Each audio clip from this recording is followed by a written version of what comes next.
Sir देखिए, रणनीति television पर साझा हो भी नहीं सकती, लेकिन इतना जरूर है कि आप लोगों को सुनकर, चूंकि आपका इतना बड़ा अनुभव है, आप लोग देश के बड़े जनरल्स हैं, अगर आप ये कह रहे हैं कि मिलिट्री एक्शन की जरूरत अगर इस वक्त है और अगर लग रहा है वहां पर मौजूद फौज को कि वो किया जाना चाहिए, तो वो करेंगे भी और सही तरीके से अपने हिसाब से करेंगे और उसमें कैजुअलिटीज होंगी तो उससे भी नहीं घबराने की जरूरत है।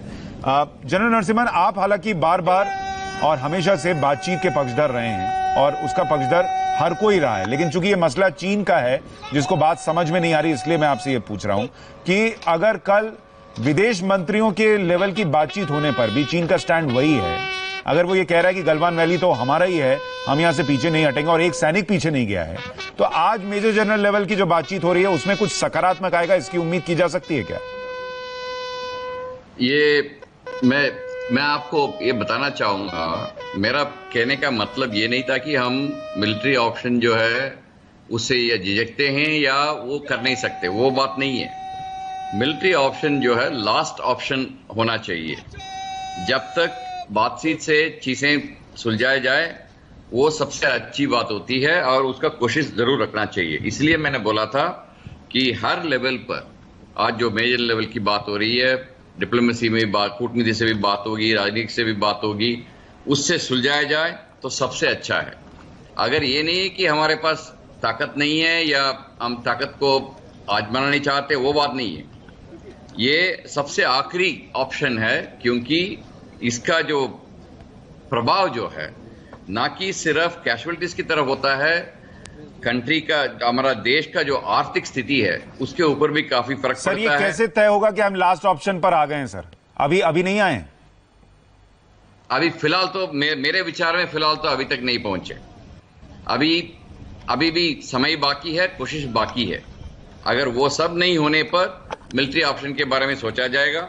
मिलिट्री ऑप्शन में भी ये नहीं कि सिर्फ लड़ाई ही करनी है, उसमें भी कई किस्म के तरीके हम अपना सकते हैं जिसके जरिए चीन के ऊपर हम प्रेशर डाल सकते हैं। उसके बारे में मैं जरूर ये यकीन मानूंगा कि हमारा जो आर्मी हेडक्वार्टर है, आर्म फोर्सेज हेडक्वार्टर है, वहां पर इसका कार्रवाई चल रही होगी। इसीलिए मैं बार बार बताता हूं कि ये आखिरी ऑप्शन होना चाहिए। लेकिन आपका जो सवाल है, जो आज का जो वार्तालाप है, आज का जो बातचीत है, उससे क्या निकलेगा ये अभी बताना नामुमकिन है, मुश्किल है। लेकिन मैं उम्मीद करता हूं कि कुछ न कुछ आगे का कार्रवाई के बारे में आज कुछ न कुछ उसका जो सॉल्यूशन है उसके बारे में कुछ न कुछ जो है खबर आएगी। जी जनरल कृष्णा, मैं आपके पास आऊं उससे पहले दो तस्वीरें दर्शकों को दिखाना चाह रहा हूं। हमारे दो वीर जवान जिन्होंने शहादत दी, उन्हें कैसे पूरा देश नमन कर रहा है और कैसे उनकी आखिरी विदाई के वक्त पूरा हजारों की भीड़ उमड़ पड़ी।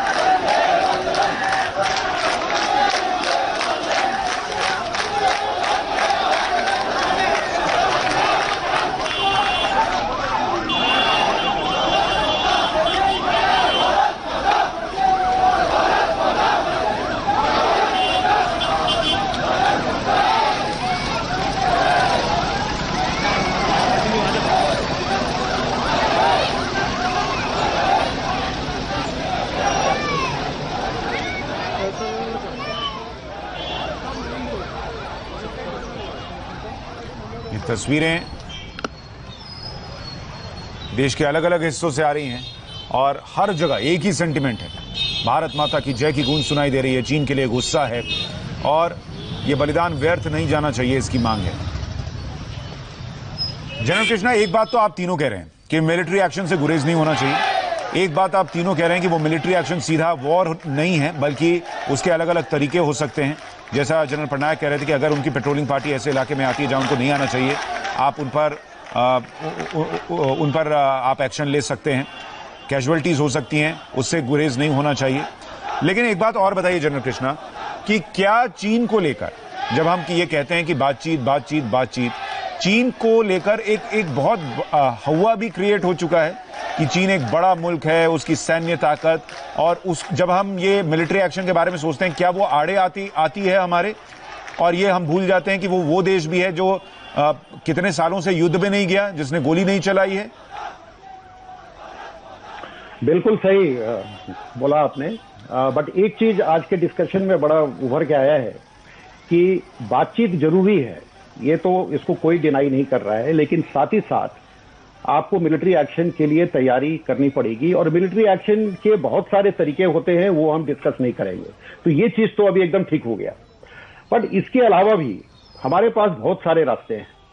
अभी आपने देखा है कि चाइना एक हमेशा ही एक्सपेंशनिस्ट पॉलिसी अडॉप्ट करता रहा है। मंगोलिया का टेरिटरी खा गया, वो तुर्कमेनिस्तान का टेरिटरी खा गया, रशिया का टेरिटरी खाने की कोशिश की थी उसूरी रिवर के पास, तो वहां उनको चपेट में आ गए वो। उसी तरह से इंडिया के अंदर ये घुस रहा है, कभी अरुणाचल में घुस जाता है, कभी सिक्किम में घुस जाता है, कभी अभी वो गलवान में बैठा हुआ है। तो ये उनका एक एक्सपेंशनिस्ट पॉलिसी रहा है। नाउ इंडिया को करना क्या चाहिए? आपने सुना होगा कि एक एग्रीमेंट है call the UN united nation commission law of seas, इसके हम मेंबर हो चुके हैं। और इसी का एक और हिस्सा है इंटरनेशनल कॉन्टिनेंटल सेल्फ कमीशन, उसके लिए हमने अप्लाई किया है।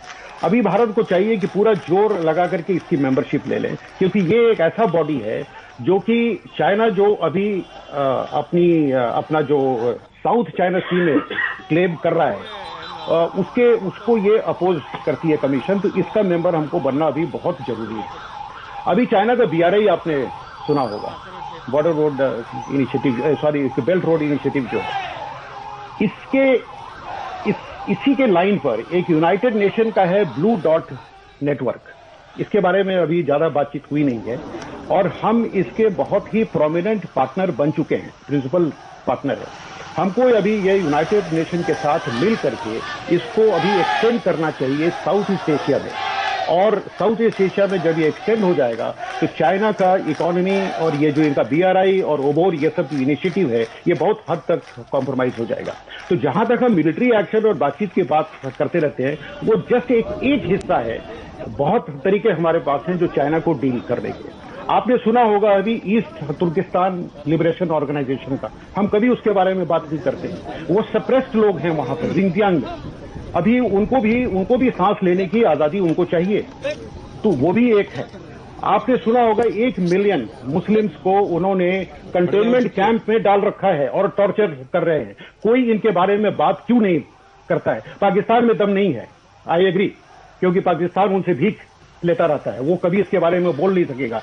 इमरान खान से जब पूछा गया इसके बारे में तो बोला कि मेरे को तो पता ही नहीं है। लेकिन बाकी भी तो OIC है जिसमें 56 मेंबर्स हैं पाकिस्तान को छोड़ करके। तो ये जो वहां पर इनको पीड़ित किया जा रहा है वहां के मुस्लिम्स को, हम